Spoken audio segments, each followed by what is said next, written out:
Toute la difficulté humaine, tout ce qui nous pèse, viendrait d'un égarement cosmique, une perte de direction, mais à l'échelle de l'âme. Alors, pour bien comprendre comment on en est arrivé là, il faut repartir du tout début. On va suivre un parcours en 6 grandes étapes. Pensez-y comme une sorte de carte qui va nous guider depuis notre origine, qu'on nous décrit comme parfaite, jusqu'à la raison de notre égarement actuel, et qui sait, peut-être même jusqu'à une piste pour retrouver le chemin. Alors, on commence. Essayons d'imaginer, avant même le temps, avant tout, un chaos primordial. Et c'est de là, nous dit le texte, qu'une conscience unique, suprême, a émergé pour mettre de l'ordre, un ordre parfait à partir de ce grand désordre. Cette conscience que le texte nomme Dieu le Père a créé ce qu'il appelle la sphère divine. Pour se faire une image, on pourrait la voir comme une sorte de forteresse de perfection, un royaume d'une pureté absolue, complètement isolé et à l'abri du chaos extérieur.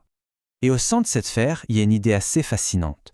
Le texte fait la distinction entre deux types de lumière. D'un côté, la lumière inessentielle.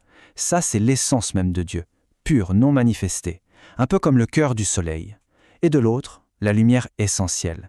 Là, ce sont ses rayons, la lumière qui devient visible, tangible, et qui va s'organiser en une hiérarchie d'êtres divins.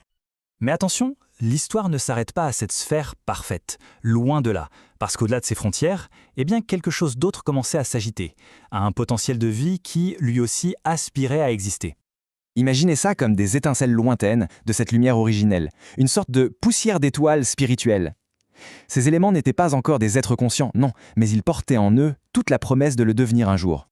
Et en réponse à cet appel silencieux, la volonté divine a agi. Elle a envoyé ce que le texte appelle le Saint-Esprit, pour lancer une toute nouvelle création avec ces mots que tout le monde connaît, que la lumière soit. Et cet acte créateur a déclenché une sorte de cascade magnifique. La réalité s'est densifiée, étape par étape.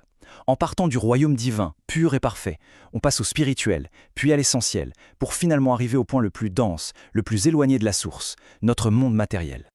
Et là, on arrive à une question absolument cruciale. Mais pourquoi? Pourquoi ce monde matériel, si lourd, si loin de divin, était-il nécessaire? La réponse du texte est assez surprenante. Le monde matériel, ce n'est ni une prison, ni une punition. C'est une école, ni plus ni moins, un terrain d'entraînement indispensable pour ces âmes en pleine formation. Alors pourquoi un terrain d'entraînement? Eh bien, il faut s'imaginer que dans les mondes supérieurs, tout est instantané. Une pensée, et hop, elle se réalise. Pour une conscience toute neuve, qui n'a pas encore appris à se maîtriser, c'est le chaos total, impossible d'apprendre quoi que ce soit. C'est là que la matière entre en jeu. Sa lenteur, son inertie, ça crée un délai crucial entre une action et sa conséquence. Et c'est justement cet espace-temps qui permet d'observer, de comprendre, et au final, de grandir pour de bon vers la pleine conscience. C'est précisément ici que les choses ont commencé à déraper. Cette mission d'apprentissage